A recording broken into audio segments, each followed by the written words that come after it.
నమస్కారం కృష్ణారావు గారు. అవిఆర్ టాక్స్కి పునఃస్వాగతం. ఈరోజు మరి ఇటు రాష్ట్రంలోనూ ఆంధ్రప్రదేశ్లోనూ అటు కేంద్రంలోనూ కొత్త ప్రభుత్వం ఏర్పాటు చేయడానికి సన్నాహాలు జరుగుతున్నాయి. ఆ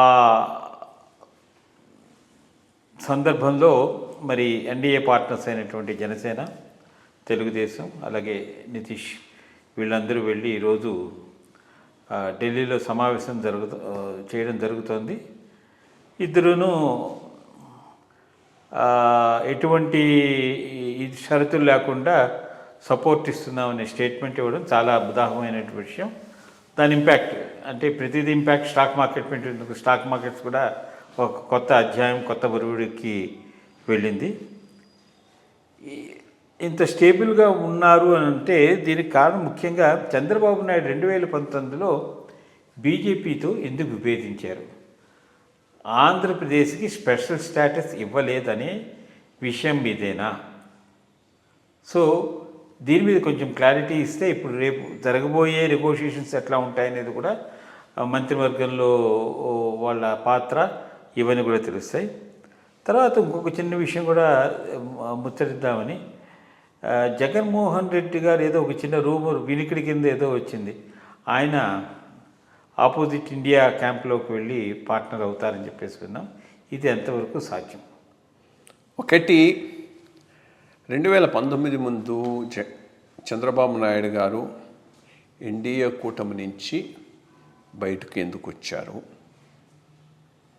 స్పెషల్ కేటగిరీ స్టేటస్ ఇవ్వకుండా ఉన్నందువలనేనా? కాకపోవచ్చు. బికాస్ రెండు జరిగాయి ఇక్కడ. ఒక స్టేజ్లో స్పెషల్ కేటగిరీ స్టేటస్ బదులుగా స్పెషల్ ప్యాకేజ్ ఒప్పుకోవటానికి ఆయన రెడీ అయిపోయి, ఇదేమైనా ఈ స్పెషల్ కేటగిరీ స్టేటస్ అనేటటువంటిది ఏమైనా ఏదో మాట అన్నాడు, తీర్థమా ఏదో అన్నాడు, బ్రహ్మ పదార్థమా దీన్ని.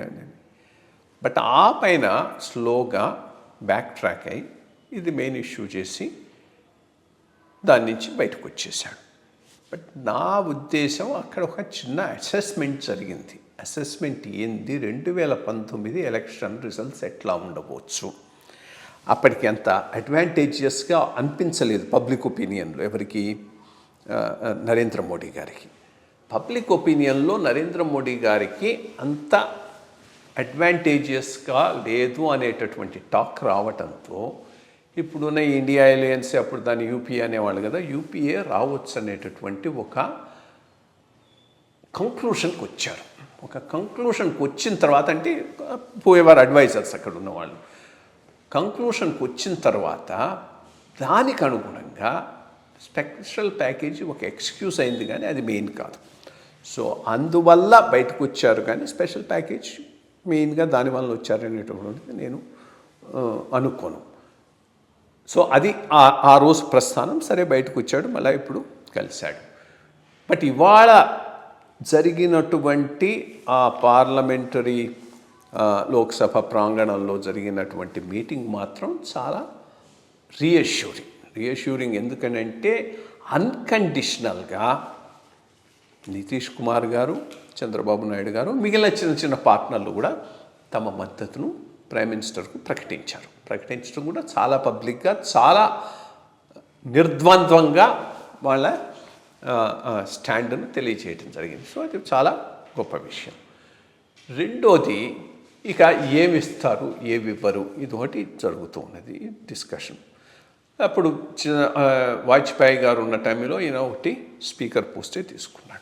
బట్ ఆ రోజు స్పీకర్ పోస్టే తీసుకొని మిగిలినవి తీసుకోకపోవటానికి చాలా స్ట్రాటజిక్ రీజన్స్ ఉన్నాయి. ఎందుకు? ఈ రోజు ఉన్నంత స్టేచర్ ఆ రోజు ఆయనకు లేదు. ఆయన కాంపిటీషన్ కూడా ఉంటుంది పార్టీలో. అంటే అప్పుడే ఎన్టీ రామారావు గారి తర్వాత వీళ్ళు వచ్చారు, అంతా యంగ్స్టర్స్, ఒక గ్రూప్ లాగా వీళ్ళు పవర్ షేరింగ్ చేస్తూ ఉన్నారు. ఇప్పుడు 2-3కి అక్కడ సెంటర్లో గనక మినిస్ట్రీస్ ఇప్పిస్తే, వాళ్ళు స్ట్రాంగ్ అయిపోతే దెన్ తనకి ఇబ్బంది అనేటటువంటిది అదొకటి మెయిన్ పాయింట్. ఒకటి మైండ్లో పనిచేస్తూ ఇంకే మినిస్ట్రీలు తీసుకోకుండా ఒకటి స్పీకర్ పోస్టే ఆ రోజు తీసుకున్నాడు. బట్ ఈరోజు ఆయన స్టేచర్ చాలా చాలా హైకి వెళ్ళిపోయింది, మిగిలిన వాళ్ళంతా చాలా లోలో ఉన్నారు. కాబట్టి ఇప్పుడు ప్రాబ్లం లేదు, కాబట్టి తప్పకుండా మినిస్ట్రీస్ తీసుకుంటాడు. స్పీకర్ ఈయనకు తీసుకోవాలనున్నా వాళ్ళు ఇస్తారా? బికాస్ ఈరోజు అక్కడ పొజిషన్ డిఫరెంట్గా ఉంది. ఆ రోజు వాజ్పేయి గారు మోర్ అకామిడేటివ్, ఈయనకు చాలా ఎక్కువ వెయిట్ ఇచ్చాడు. ఎంత వెయిట్ ఇచ్చాడనంటే కొన్ని మేజర్ ఇష్యూస్ అన్నీ ఈయనే డిసైడ్ చేస్తూ ఉండేవాడు on behalf of even political issues కూడా బీజేపీకి.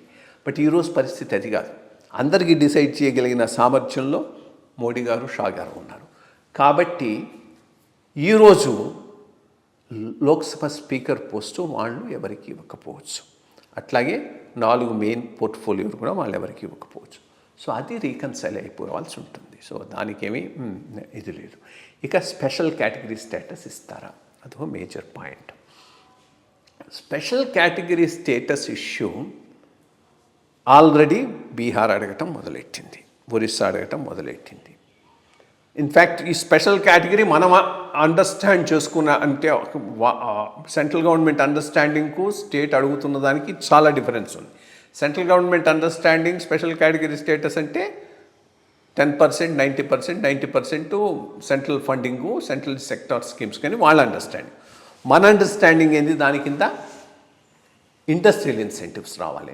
ఇండస్ట్రియల్ ఇన్సెంటివ్స్ ఆంధ్రాకి ఇవ్వాలి అనేటటువంటి దాని మీద డెసిషన్ తీసుకునే పొజిషన్కి వచ్చినప్పుడు నీకు అపోజిషను బీహార్ నుంచి, ఒరిస్సా నుంచి కాదు, తెలంగాణ నుంచి, చెన్నై నుంచి వస్తుంది, తమిళనాడు నుంచి వస్తుంది. ఆ రోజు 2014లో కూడా దీనికి గట్టిగా అపోజ్ చేసిన వ్యక్తి జయలలిత. ఎందుకంటే ఆమెకు తెలుసు, ఒకవేళ కనుక ఇండస్ట్రియల్ ఇన్సెంటివ్స్ కనుక ఆంధ్రాకు స్పెషల్ కేటగిరీ స్టేటస్ కింద ఇస్తే తమిళనాడుకు వచ్చే ఇండస్ట్రీస్ ఆంధ్రాకి వెళ్ళిపోతాయి, సిమిలర్లీ తెలంగాణకు వచ్చేవి కూడా ఆంధ్రాకి వెళ్ళిపోతాయి.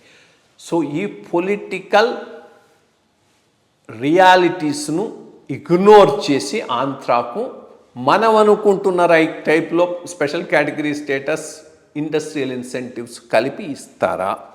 సో ఇది అంత సులభంగా అయ్యేటటువంటి విషయం కాకపోవచ్చు. అండ్ సెకండ్ థింగ్, ఇమ్మీడియట్గా బీహారు, ఒరిస్సా లాంటి రాష్ట్రాలు కూడా అడుగుతున్నప్పుడు నేను అనుకోవడం దీని మీద ఏదో కమిటీ వేస్తారు, కొంత చర్చ జరుగుతుంది, కానీ ఫైనాలిటీ వెంటనే రాకపోవచ్చు. కష్టం. నా దృష్టిలో మాత్రం ఇది కష్టం. మిగిలినవన్నీ చేయొచ్చు, కానీ కొన్ని మినిస్ట్రీస్ ఇవ్వచ్చు, ఫండింగ్ ఇవ్వచ్చు, కొంత ఫైనాన్షియల్గా ఈయన స్కీమ్స్ను రన్ చేసుకోవడానికి సపోర్ట్ ఇవ్వచ్చు.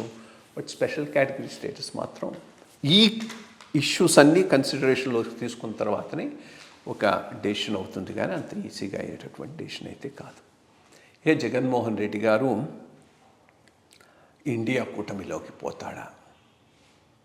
నిజంగా జరిగితే ఎన్డీఏకు చాలా లాభం. అంటే 2 కత్తులు ఒక చోట ఇమడలేవు కదా, ఇంక క్వశ్చన్ ఆఫ్ బాబు గారు అటుకు పోయే ప్రశ్నే ఉండదు. సో అప్పుడు ఎన్డీఏ ఇంకా గట్టిగా కన్సాలిడేట్ అవుతుంది. బట్ అది జరగదని అనుకుంటాను. ఎందుకనంటే ఆయన చాలా పవర్ అనుభవించాడు. ఇప్పుడు మళ్ళా అక్కడికి పోయి వాళ్ళతో కాంప్రమైజ్ అవుతాడని నేను అనుకోను. అదొక point. But second point is ఆయన ప్రస్థానం ఈరోజు కేసులతో కూడా ముడిపడి ఉన్నది. సో అక్కడ కూడా ఆయన ఎవరు గవర్నమెంట్లో ఉంటే వాళ్ళ ప్యాట్రనైజ్ ఆయనకు అవసరం ఉంటుంది. అది కూడా గుర్తులో పెట్టుకొని అక్కడికి పోయే అవకాశాలు అయితే తక్కువ అని నేను అనుకుంటాను. పోతే మాత్రం ఇటు క్లారిటీ వచ్చేస్తుంది. ఇంకా ఇటు నుంచి అటుకు పోయే ప్రశ్నే, ఆ థాట్ కూడా ఉండదు, ఆ థాట్కు అవకాశం కూడా ఇవ్వలేదు, అది వేరే విషయం అనుకో. బట్ అది వన్స్ ఫర్ ఆల్ అది కూడా సెటిల్ అయిపోతుంది, అది కానీ జరిగింది. ఓకే, మంచి విషయాలు చెప్పారు. Thank you.